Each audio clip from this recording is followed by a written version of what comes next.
Welcome to the Deep Dive, where we take your stack of sources and find the strategic nuggets that truly matter. Hello there. Today we are jumping right into the collision zone of professional rugby union. It's a high-attrition world, and there's one area you just fix it a go. You simply cannot fake it. The set piece. The set piece. Yeah. Specifically the scrum.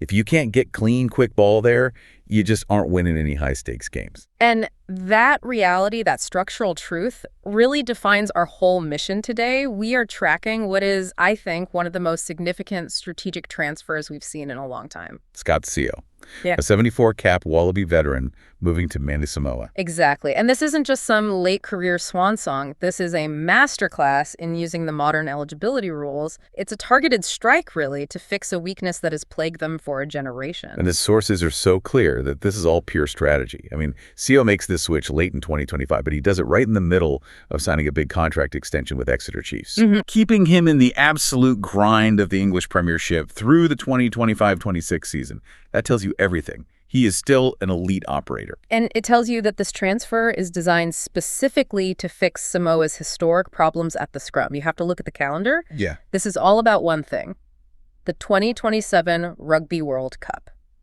And where is that World Cup? Australia. In Australia. So Sio he's the foundation stone for probably the most ambitious structural investment a Tier 2 nation has made in years. Okay, so let's start with the player himself. Our analysis calls him the modern hybrid prop. What does that actually mean? Well, it means he's not the player he was 10 years ago in Super Rugby. He's had to completely re-engineer himself. So he's 34 now as of early 2026. He's standing at 1.87 meters, which is pretty tall for a loose head prop, right? It is, yeah. That height can be a real leverage problem in the scrum. So to combat that, he's undergone this massive physical change, particularly for the Northern Hemisphere game. What we're talking weight-wise? He's playing at 124 kilograms now. And if you compare that to his early Wallabies days, he was maybe closer to 115. So that extra mass isn't fat. It's pure armor. It's density he needs for the heavier, longer scrums in the Premiership. And that's the context, right? He's an active elite player. But this move to Samoa, it's not just about the technical side, is it? There's a whole family story here. Oh, it's a huge part of it. The sources call it the Dynastic connection, and it's fascinating. His decision is directly tied to his heritage. His father, David Sio. David Sio, yeah. He was the anchor of the Western Samoa scrum back in their legendary 1991 World Cup campaign. That team put them on the map. So does that put this huge weight of expectation on him, or does it give him a kind of instant credibility? It's definitely the latter, no question. There's this one detail in the sources, it's just so poetic. What's that? Scott Sio was born just 3 days before Samoa played Scotland in that 91 quarterfinal. You're kidding me. It's an incredible story. It just completely bypasses any talk of him being a mercenary. This is a homecoming.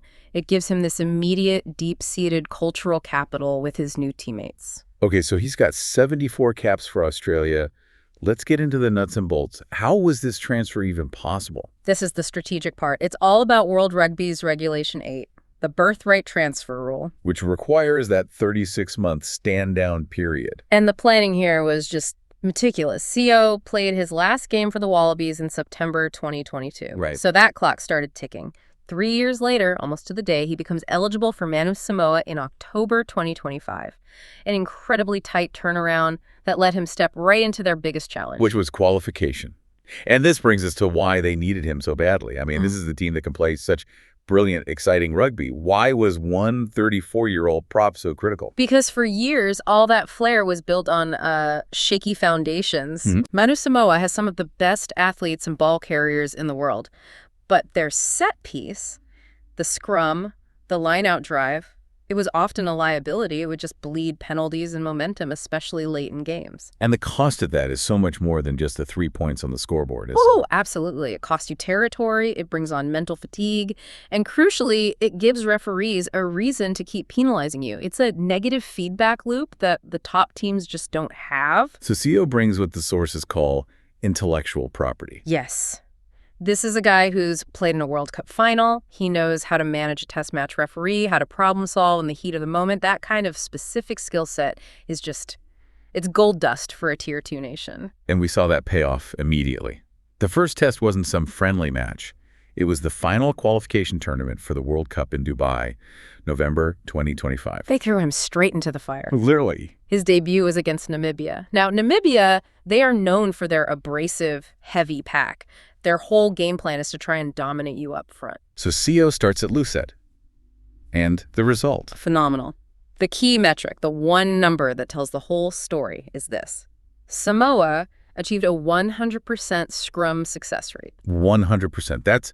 That's a strategic victory right there before you even look at the score.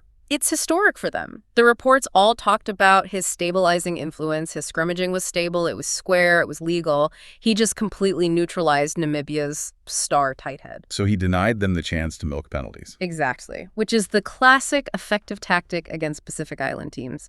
Samoa won that game 26-8, and CO's calm head was really credited with stopping any kind of panic from setting in. Okay, so then came the decider. 5 days later against Belgium, Samoa just needed to avoid defeat to qualify.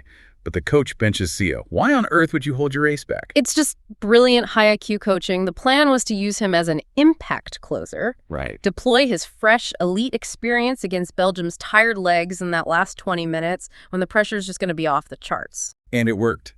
The game was locked at 13-13. Immense pressure. What was his job? His directive was simple: lock down the scrum.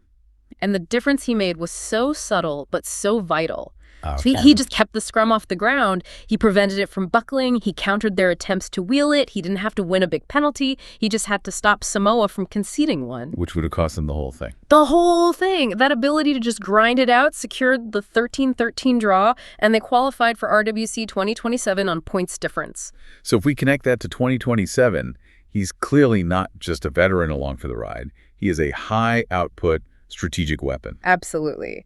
And his presence has this massive ripple effect. When the scrum is that stable, your back rowers, brilliant players like their captain Theo McFarland, they can detach earlier. Which means they get into the defensive line faster? Faster. They get out to cover breaks. They're more involved in attack. CO's stability basically unlocks their dynamism. It's a force multiplier. To really understand that stability, we have to look at his technique.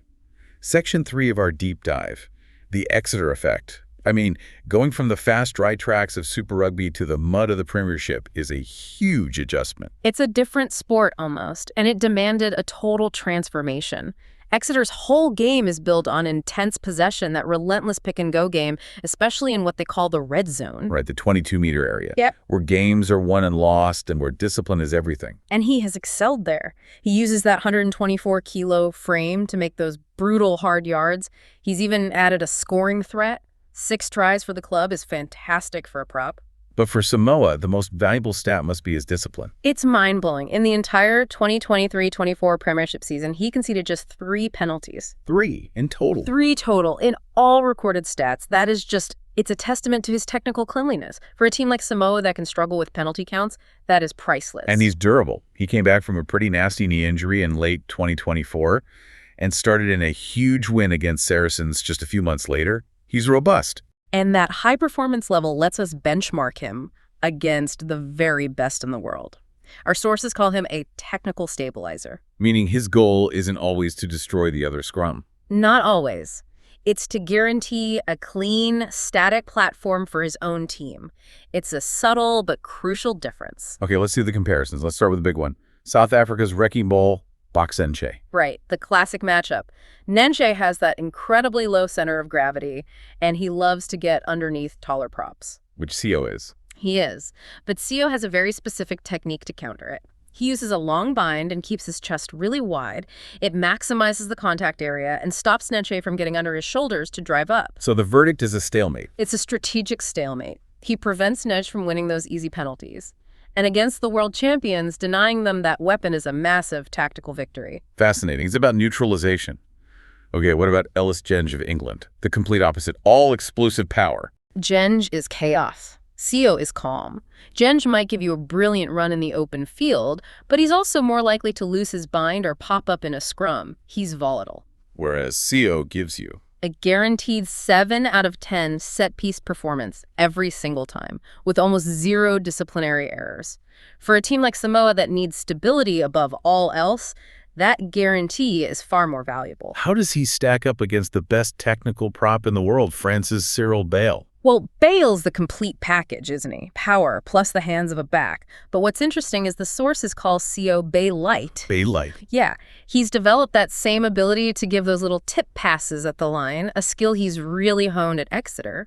He might not have Bale's raw destructive power, but he gives you about 80% of that sophisticated skill set in open play. And finally, against the All Black standard, Ethan de Groot.